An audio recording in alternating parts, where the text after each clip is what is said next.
Rome's emperor was dead. Again. But his killers did not run. They locked the gates, climbed the camp wall, and offered the Roman Empire to the highest bidder.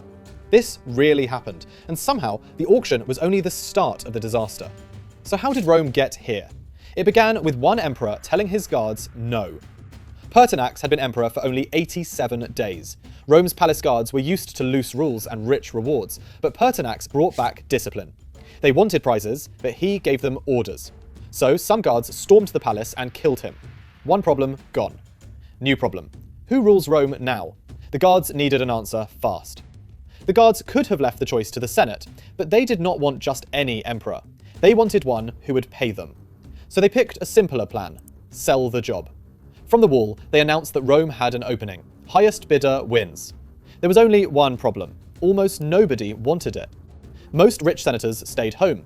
Buying Rome from armed killers looked less like a deal and more like a trap. But Didius Julianus heard the news while eating dinner.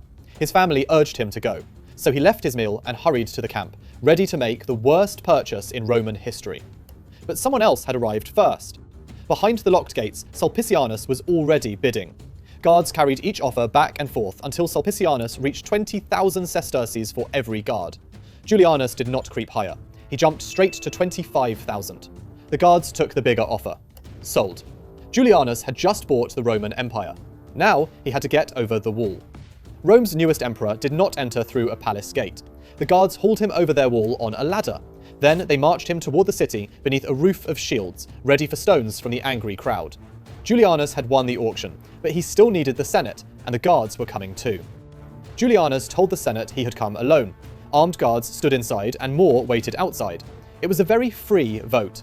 The Senate approved him, so on paper he was emperor. But a title only works if people obey it. They did not.